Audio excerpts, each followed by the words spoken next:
we getting sound from everyone?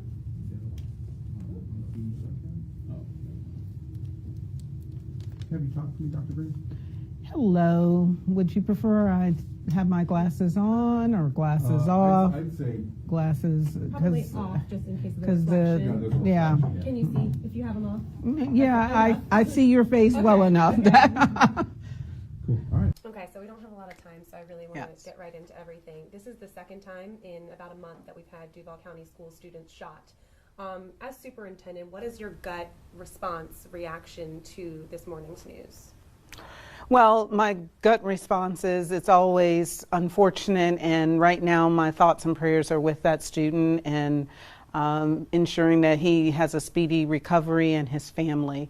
So right now that's what is paramount to me, is being more concerned about the student and making sure we also provided support for not only that student but the students that were on the bus. And we have parents, I saw them on Facebook just before you got into the room here, who are saying, I'm scared to send my kids to school. My kids are scared to go to school. They're scared to walk to the bus stop. The big question, are Duval County students safe? Duval County students are safe, especially when they're in our care. Our communities are going through a number of issues. This is not a school district, this is a community issue. So it's Duval County, it's Jacksonville.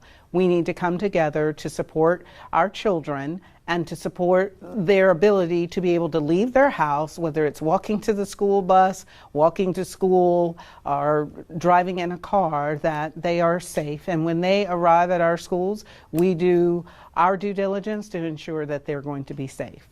We were talking, I think it was just last week, about how the issues that we're seeing within the schools, the school district is kind of a microcosm for what's going on in the community, was what you said. Is this morning's incident kind of indicative of that? Well, this morning's incident happened in the community, and it eventually makes its way to the school by whether it's affecting students being able to concentrate in classroom, students talking about it on Facebook, social media. What I'm very proud to say is that our school leaders and our teachers and our staff members, they are there to support the students. They are there to, this morning, our therapist was there to support those students if they wanted to talk about the situation. We are here to ensure that our students are getting a high quality education. And our focus with safety and security is one that I have a great deal of confidence in what we are doing in our schools, and our students find our schools to be safe havens for them. And there are some limitations for what the school district can do. Like you said, this happened not at school. Do you feel like you're getting the support, enough support from JSO, from the mayor, from other city leaders?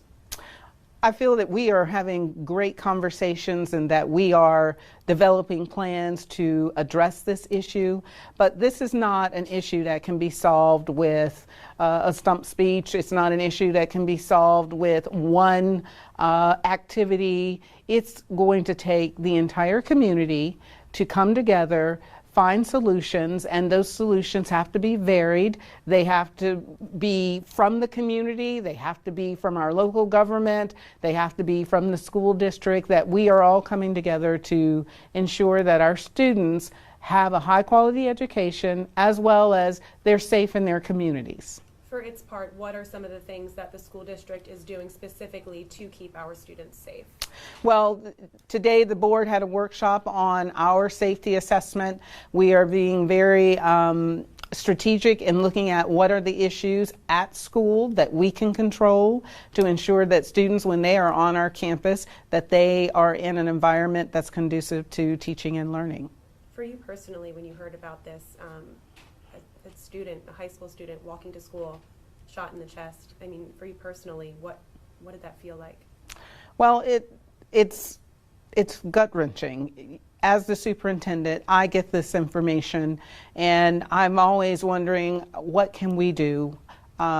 This is a new school district, but it's not new to me that tragedy happens out into our communities, and it is always very heartbreaking when it involves a young person, and it's happening all too often. And I don't want us to get to a point where we think this is normal, because it should not be, and it's not normal. And unfortunately, a lot of parents out there feel like this is becoming the new normal. I've seen it. I've seen people posting it. And like we said, they don't want to send their kids to school. What would you say to those parents who say this is the new normal? Kids are getting shot on their way to the bus stop. Well, I would say to parents, this is not the new normal. Violence is happening in schools, around schools. Yes, it may become the new normal, but I think if we continue to talk to our children, that we continue to engage them in activities that are positive. Many of our students are not engaged in after-school activities. We need to ensure that students have not only opportunities during the school day, which when they're with us, they're engaged, they're safe, and we are doing our job as providing a high-quality education. It then talks about what happens after they're not with us or before they're with us. Are we engaging them in positive activities, whether it's at a local community, faith-based organization, or organizations such as Big Brothers Big Sisters, Boys and Girls Club, YMCA?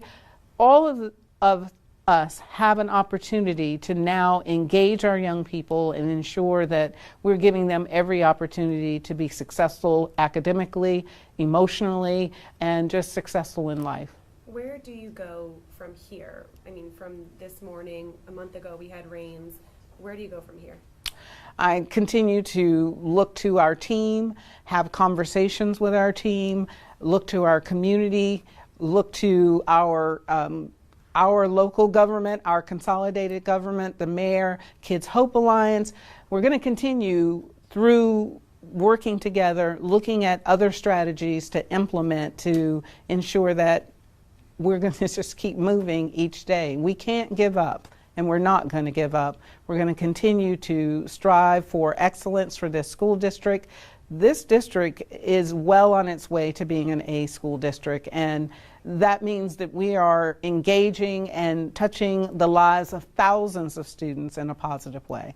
And Dr. Green, I mentioned we are streaming this live on Facebook right now, so for people watching, I mean, what can we do? What can we do so that this doesn't happen again, so that another teenager doesn't get shot watching a football game, walking to the bus stop? Again, it requires us as a community to be aware of what's going on and to engage in the process. Young people are gaining access to whether it's guns, weapons. We've got to stop that. We've got to engage our community. Again, how are we engaging our students, whether they're involved in after-school activities? How are we supporting them? There will always be random acts of violence that I'm not sure that anyone could have stopped it, but we can continue to be proactive in looking at ways that we can reduce the number of acts of violence that are impacting our young people. Is there anything else that you want to say before we wrap this up? No, thank you. All right, thank you so much for your time. Thank you so much for your time. Can you clap for me real quick? Yes, right, ready? Yep. 1, 2, 3. Perfect, cool. Thank you so much for Thank your time. you. Appreciate it.